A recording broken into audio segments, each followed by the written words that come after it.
चांद और पृथ्वी का संबंध खगोलीय संतुलन पर आधारित है। यह संबंध लाखों वर्षों से स्थिर है और हमारे ग्रह के जीवन और पर्यावरण पर गहरा प्रभाव डालता है। अगर चांद पृथ्वी से टकरा जाए तो यह घटना विनाशकारी होगी और हमारे ग्रह पर जीवन के लिए अभूतपूर्व परिणाम लाएगी।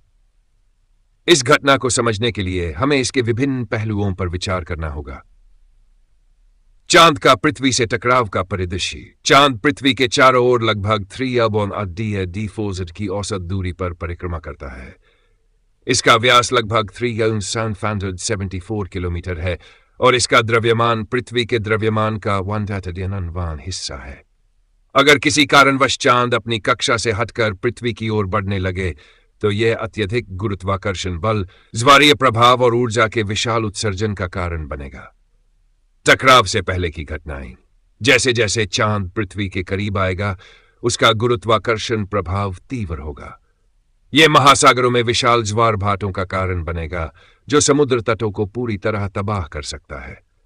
पृथ्वी की सतह पर भूकंप और ज्वालामुखी विस्फोट बढ़ सकते हैं, क्योंकि गुरुत्वीय खिंचाव से पृथ्वी की टेक्टोनिक प्लेटें अस्थिर हो जाएंगी।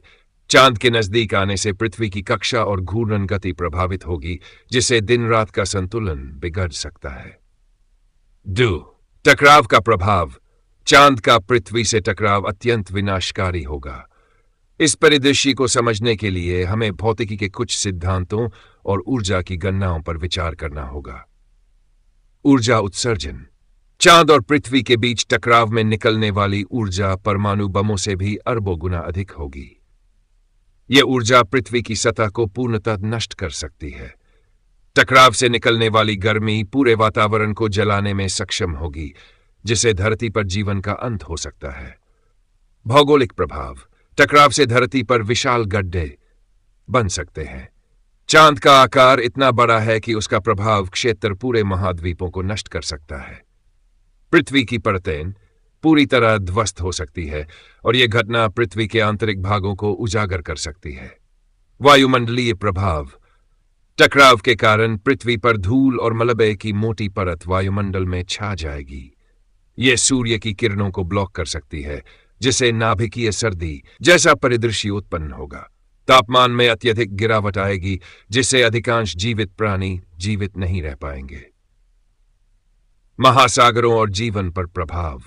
महासागरों में विशाल सुनामी उत्पन्न होगी, जिसकी ऊंचाई सैकड़ों मीटर तक हो सकती है। यह सुनामी तटीय क्षेत्रों और समुद्र के पास बसे शहरों को नष्ट कर देंगी। समुद्री जीवन समाप्त हो जाएगा, क्योंकि पानी का तापमान अचानक बढ़ेगा और जलवायु में भारी बदलाव होगा। धरती पर रहने वाले अधिकांश जीव जंतु इस आपदा में मारे जाएंगे। दीर्घकालिक परिणाम। पर्यावरणीय प्रभाव। टकराव के बाद पृथ्वी का वातावरण पूरी तरह बदल जाएगा। वायुमंडल में कार्बन डाइऑक्साइड, सल्फर डाइऑक्साइड और अन्य हानिकारक गैसें भर जाएंगी। पृथ्वी की सतह पर रहने योग्य क्षेत्रों की संख्या बेहद कम हो जाएगी और कई जगहों पर तापमान जीवन के लिए असहनीय हो जाएगा। कक्षा और घूर्णन पर प्रभाव। चांद का टकराव पृथ्वी की घूर्णन गति को प्रभावित कर सकता है। यह पृथ्वी के दिन रात चक्र और सालों की लंबाई को बदल देगा। अगर टकराव के बाद पृथ्वी बच भी जाती है तो इसका संतुलन इतना बिगड़ जाएगा कि यह सूर्य के चारों ओर अपनी कक्षा से हट सकती है। बाद संभावित परिदृश्य।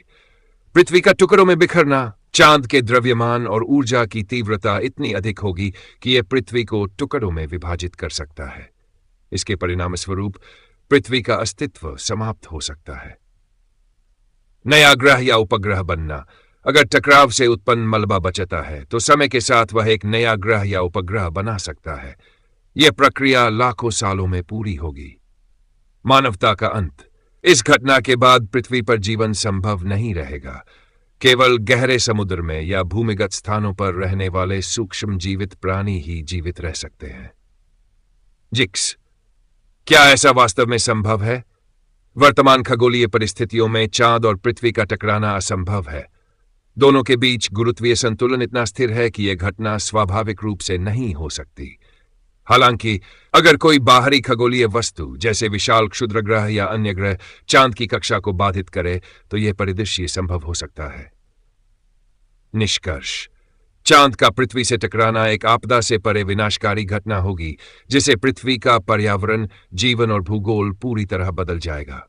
ये घटना न केवल हमारे ग्रह के लिए बल्कि पूरे सौरमंडल के लिए भी अभूतपूर्व होगी। हालांकि वर्तमान वैज्ञानिक जानकारी और खगोलीय गणनाएं इस बात की पुष्टि करती हैं कि ऐसा होना असंभव है। इसलिए यह परिदृश्य केवल सैद्धांतिक और काल्पनिक चर्चा तक ही सीमित है।